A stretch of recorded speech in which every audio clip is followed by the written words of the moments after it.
court d'essence.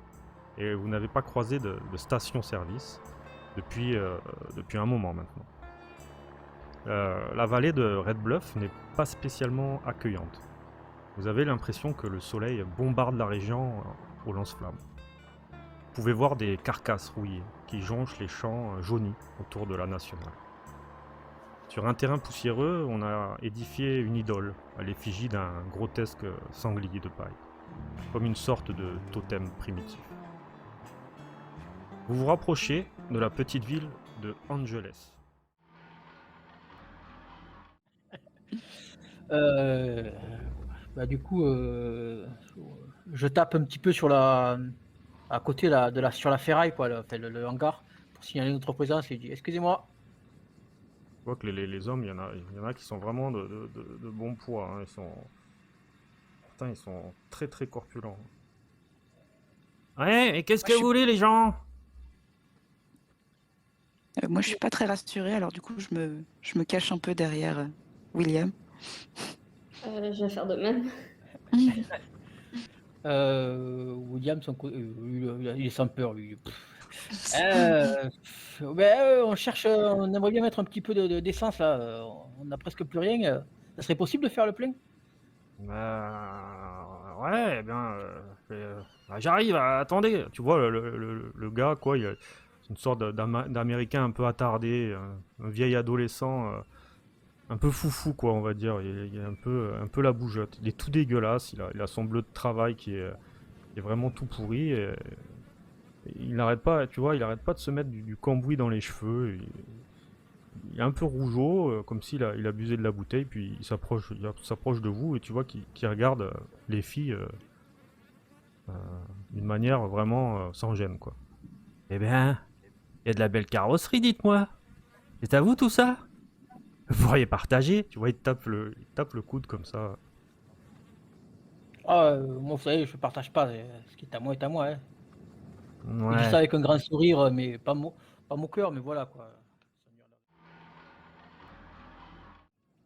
Il y a une camionnette qui se rapproche. Vous voyez, qui est fumante.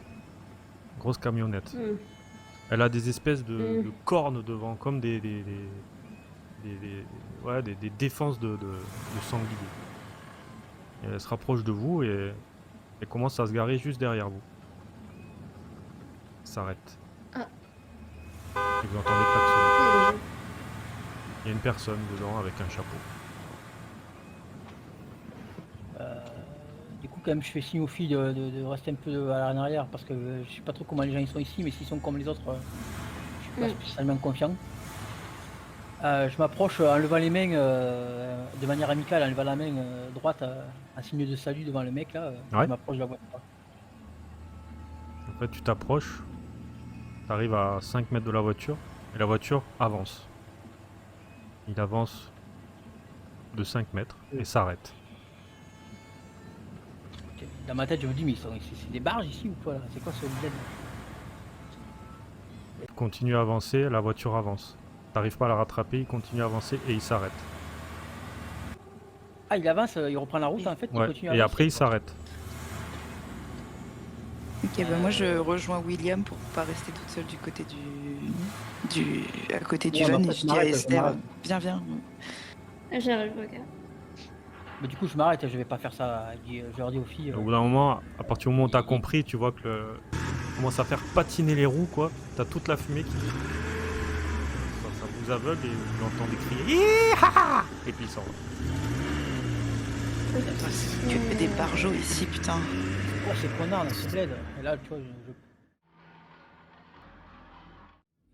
du coup, je jette un coup d'œil, voir si j'arrive à voir quelque chose, genre une forme. Je cherche un animal, tu sais, un coyote crevé ou je sais pas quoi. Tu t'avances, tu te guides. Oh, pas beaucoup, ouais. Oui, Ouais, j'avance. tu te guides avec l'odeur, en fait, tu vois, c'est...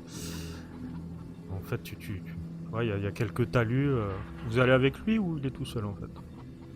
Ouais, non, moi je le suis. Oui, non, je leur dis de me suivre. Tu te fies, en bougeant les talus, tu vois de suite un serpent qui est juste devant vous. Serpent à sonnette qui est en train de te regarder en droit dans les yeux.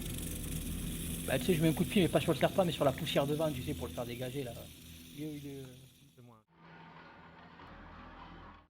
Vous avancez, sur cette route principale et au loin vous remarquez sur la route des gyrophares.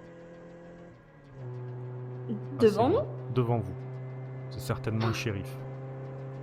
Derrière vous, il y a des 4x4 avec ces bouseux. Ils sont déchaînés, alcoolisés.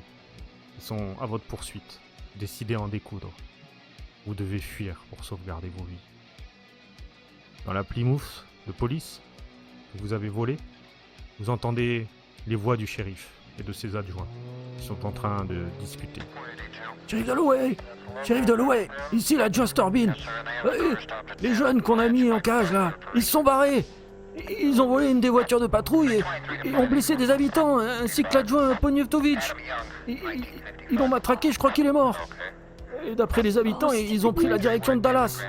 Bon, je crois qu'on les voit, on les voit au loin, on les suit. Là, vous entendez le shérif répondre. Putain de merde! J'en étais sûr que c'était eux les coupables, ces putains d'enfoirés, ils n'iront pas loin. Je vais appeler le comté voisin pour qu'il nous donne un coup de main. S'ils restent sur la route, ils n'auront aucune chance de s'en sortir, surtout avec ce véhicule. On va les intercepter, suivez-les, il faut éviter qu'ils empruntent un chemin de traverse. Faites. J'allais dire, tourne, je regarde si on voit. Moi, sur mon côté, je regarde si je vois un chemin qui part dans le désert, enfin, qui s'écarte un peu de la route principale.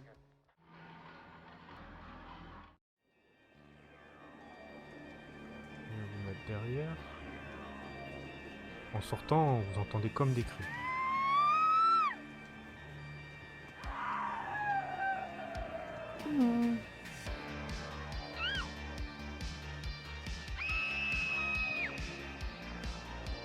Vous voyez?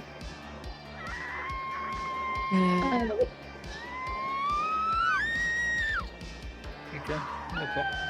En fait, en regardant, vous regardez de l'autre côté et vous voyez que Ah, mais il y a ces deux filles qui étaient dans la... Bon, bah, le coin il est pas rassurant quand même. C'est pas le truc. Commencez à vous poser quelque peu, peut-être dans le canapé, à vous regarder, à vous remémorer un peu tout ce qui s'est passé. Moi, je referme la porte et j'essaye. Je fouille et je vois si je trouve quelque chose pour la bloquer, mais tu sais, soit avec une ceinture ou un bout de corde, tu sais, pour que la porte elle soit complètement bloquée, Mhm. qu'on puisse pas l'ouvrir de l'intérieur, de l'extérieur, Très bien. en tout cas. Et En fait, quand tu fais ça, tu vois deux phares qui t'aveuglent. Il y a un véhicule qui vient de rentrer. Putain. putain, je dis à Mina, éteins. Du coup, je me précipite sur l'interrupteur et j'éteins tout. Bon, je vais tenter le tout pour le tout et je vais foncer sur le gars Très bien. qui est devant William. Oui, t'es assez proche pour que je te laisse lui mettre une attaque. Donc tu peux faire un jet. Ok. Moins de 71, le dé de sang est en train de fondre à vue d'œil. Oh Ah, pile poil. Mon Dieu. Nickel. Par contre, Parfait. ça lui enlève une blessure grave. Ça lui enlève une blessure.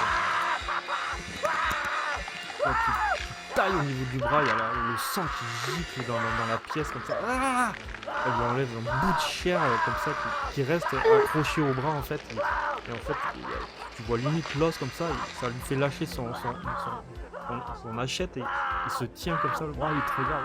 Ah.